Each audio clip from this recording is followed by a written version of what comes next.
the London and North Eastern Railway, the LNER. Now, the LNER name was last used back in the 1940s. Transport Secretary Chris Grayling announced last month that the Virgin and Stagecoach contract, which was due to stay in operation until 2023, would be terminated early. Let's head live now to our reporter Adam Clarkson, who's at Darlington Station with the Middlesbrough MP and Shadow Transport Secretary Andy MacDonald. Morning, Adam. Absolutely, Amy. Thank you very much. We are live on Platform 1 at Darlington Station with Andy, who's waiting for that 8:27 NLER service to King's Cross. Andy, let's get your reaction to the news this morning. Are you happy to see the service make a return? Well, I'm just listening to what Simon Clark said there. I'm aghast.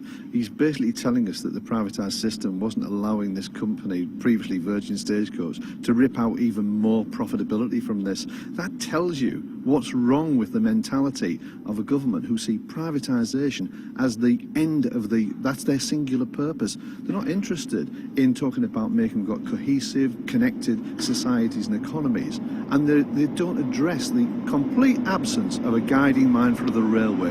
And this is what causes all this fragmentation and fracturing of the system, where it doesn't work for us. And that's what we're going to put right when we come into government. So LNER is the public sector operator of last resort, which the Tories have privatised. It's run by 3 private organisations. So it should certainly not be used as a platform to get this back in to a privatised organisation simply to do the same again. This is 3 times in 10 years this service has failed, and we should stop messing around. We should bring it into public ownership so we can achieve those objectives. Look at the chaos on with the timetabling that we've just had.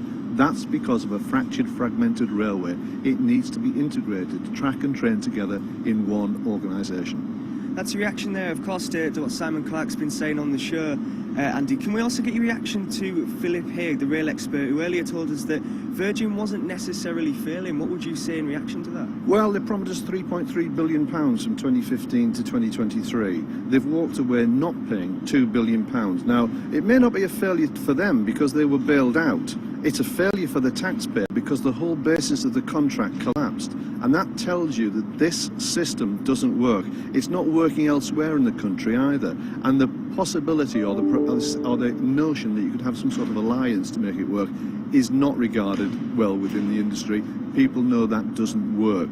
So we've got to come to our senses and let's run a railway for the benefit of taxpayers and for passengers, for our communities and our economies, rather than for private enterprise, for shareholders, and taking those profits off to Germany, France and Holland to invest in their railways. In saying that, would you like to see this as the first part of rail nationalisation across the country? Absolutely. We're saying if you look at those objectives, you want a thriving society, you bring your railways together and get on with it.